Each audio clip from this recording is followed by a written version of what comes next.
ఈరోజు జరగబోయేటువంటి India versus Pakistan మ్యాచ్లో గనక పాకిస్తాన్ ఓడిపోతే వాళ్ళకి సూపర్ ఎయిట్లోకి వెళ్ళే ఛాన్సెస్, సెమీఫైనల్కి వెళ్ళే ఛాన్సెస్ బాగా తగ్గిపోతాయి అన్నమాట.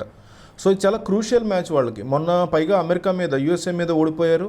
సో ఇట్లాంటి టైంలో ఇండియా మీద కనుక గెలిస్తే వాళ్ళకి ఫుల్ బూస్ట్ వస్తుంది. కానీ కంపారిటివ్గా ఏ టీమ్స్ యొక్క బలాబలాలు ఎట్లా ఉన్నాయి, ఎవరు స్ట్రాంగ్గా ఉన్నారు, లేదా తెలియనటువంటి వీక్నెస్లు ఏమున్నాయి అనేది ఒకసారి ఈ వీడియోలో చూద్దాం. ఇంకో పక్క ఇండియా పరిస్థితి ఏంటంటే, ఉన్నటువంటి ఈ గ్రూప్లో బిగ్గెస్ట్ టీం అంటే ఇండియా ఫేస్ చేసేది పాకిస్తానే. మిగతా టీమ్స్ని మేనేజ్ చేసేయచ్చు.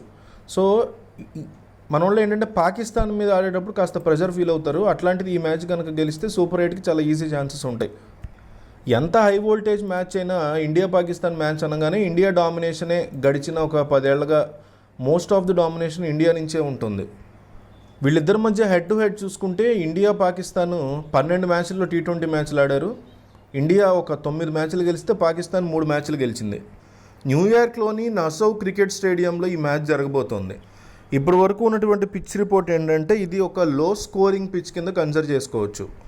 బౌలింగ్ ఫ్రెండ్లీ పిచ్ ఉండబోతోందని, ఎస్పెషల్లీ పేస్ బౌలర్స్కి ఈ పిచ్ కలిసి వస్తుందని మనకున్నటువంటి strong pitch report. Last time మన వాళ్ళు ఇక్కడ ఆడినప్పుడు పిచ్ 4 మీద ఆడారు, ఇప్పుడు పిచ్ 2 మీద ఆడబోతున్నారని తెలుస్తుంది. ఈ పిచ్ ఏంటంటే నెదర్లాండ్స్, సౌత్ ఆఫ్రికా మీద నేను నడిచినటువంటి మ్యాచ్లో ఇదే పిచ్ అనమాట. సో ఈ పిచ్లో బ్యాట్స్మెన్ బ్యాటింగ్ చేయడానికి చాలా ఇబ్బంది పడ్డారు. సో అదే పిచ్ ఇస్తున్నారు కాబట్టి లో స్కోరింగ్ మ్యాచ్ని మనం ఎక్స్పెక్ట్ అయితే చేయొచ్చు. ఇక్కడ అవుట్ఫీల్డ్ కూడా చాలా స్లోగా ఉందని చెప్పుకోవచ్చు. ఒక్కసారి బాల్ని మనం హిట్ చేసిన తర్వాత బౌండరీకి వెళ్ళడానికి స్లో అయిపోతుంది. అంటే ఆ గ్రాస్ కానీ అవుట్ఫీల్డ్ కానీ చాలా స్లోగా ఉందని చెప్పుకోవచ్చు. సో ఓవరాల్గా బౌలర్స్కి ఈ పిచ్ చాలా బాగా కలిసి వస్తుంది. పవర్ ప్లేలో ఎవరైతే పేస్ బౌలర్స్ మంచి వికెట్లు తీయగలుగుతారో ఆ టీం డెఫినెట్లీ విన్ అవుతుంది. అంటే ఇది ఎంత లో స్కోరింగ్ పిచ్ అంటే, ఈ గ్రౌండ్ స్టాట్స్ మీరు చూసినప్పుడు ఇక్కడ యావరేజ్ స్కోరే 103 రన్లు. అంటే అంత లో స్కోరింగ్ పిచ్ అనమాట. పైగా ఇక్కడ 3 మ్యాచ్లు చేసింగ్ చేసినటువంటి టీంలే గెలిచాయి. మొత్తం ఆడిందే 4 మ్యాచ్లు. సో అందులో మళ్ళీ 3 మ్యాచ్లు చేసింగ్ చేసిన టీంలే గెలిచాయి. కాబట్టి టాస్ కూడా క్రూషియల్ అవ్వబోతుంది. ఎవరైతే టాస్ గెలుస్తారో వాళ్ళు డెఫినెట్లీ బౌలింగ్ తీసుకుంటారు. మీకు మెయిన్ రీజన్ ఏంటంటే, ఇండియాలో ఆడేటప్పుడు డ్యూ ఎట్లా అయితే ఇబ్బంది ఉంటుందో, ఫస్ట్ బ్యాటింగ్ చేసినప్పుడు యూఎస్ఏలో మార్నింగ్ టైం కాబట్టి ఎర్లీ మాయిశ్చర్ వస్తుంది. దానివల్ల బ్యాట్స్మెన్కి చాలా ఇబ్బంది ఫస్ట్ బ్యాటింగ్ చేసేవాళ్ళకి. ఇంకో పక్క రెయిన్ ఛాన్సెస్ కూడా కనిపిస్తున్నాయి. అంటే లోకల్ టైంలో 10:30 AM చూస్తే, నేను ఇప్పుడే ఈ వీడియో చేసే ముందు చూసా, 50% అయితే రెయిన్ ఛాన్సెస్ కనిపిస్తున్నాయి. మళ్ళీ నేను ఆ టైంకి మ్యాచ్కి ఒక 1 hour ముందు ఉన్నటువంటి వెదర్ ఫోర్కాస్ట్ని పెట్టడానికి ట్రై చేస్తా మన ప్లాట్ఫామ్స్లో. పాకిస్తాన్ టీంను ఒకసారి మనం అబ్జర్వ్ చేస్తే ఓపెనర్స్, మెయిన్ బ్యాట్స్మెన్తో పాటు మిడిల్ ఆర్డర్ కూడా చాలా తీవ్రంగా స్ట్రగుల్ అవుతున్నారు. యూఎస్ఏ లాంటి ఒక చిన్న టీం మీద ఓడిపోవడం అనేది వాళ్ళకి చాలా బిగ్ నెగిటివ్ పాయింట్గా, ఇన్సల్ట్గా మారిపోయింది.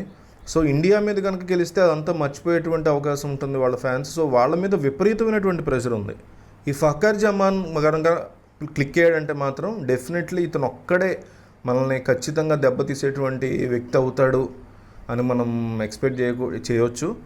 ఇతన్ని జాగ్రత్తగా మనం కంట్రోల్ చేసుకుంటే మాత్రం డెఫినెట్లీ హిట్ కొట్టేసినట్టే మ్యాచ్.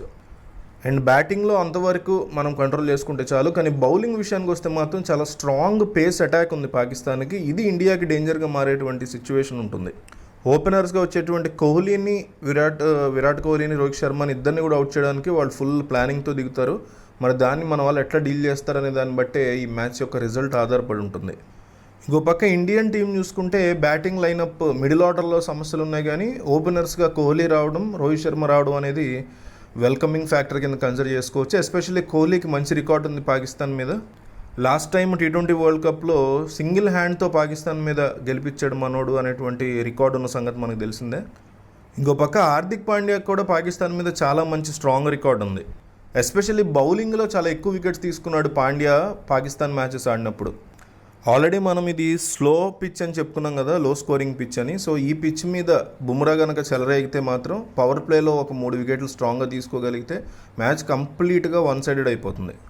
సో అందరూ ఎక్స్పెక్ట్ చేస్తున్నట్టే ఇండియాకే ఎక్కువ ఛాన్సెస్ ఉన్నాయి. బట్ ఇందాక అనుకున్నట్టు ఆ బలహీనతల్ని కాస్త జాగ్రత్తగా అబ్జర్వ్ చేసుకోగలిగితే డెఫినెట్లీ ఇండియా ఈజీ విన్ కొడుతుంది ఈరోజు.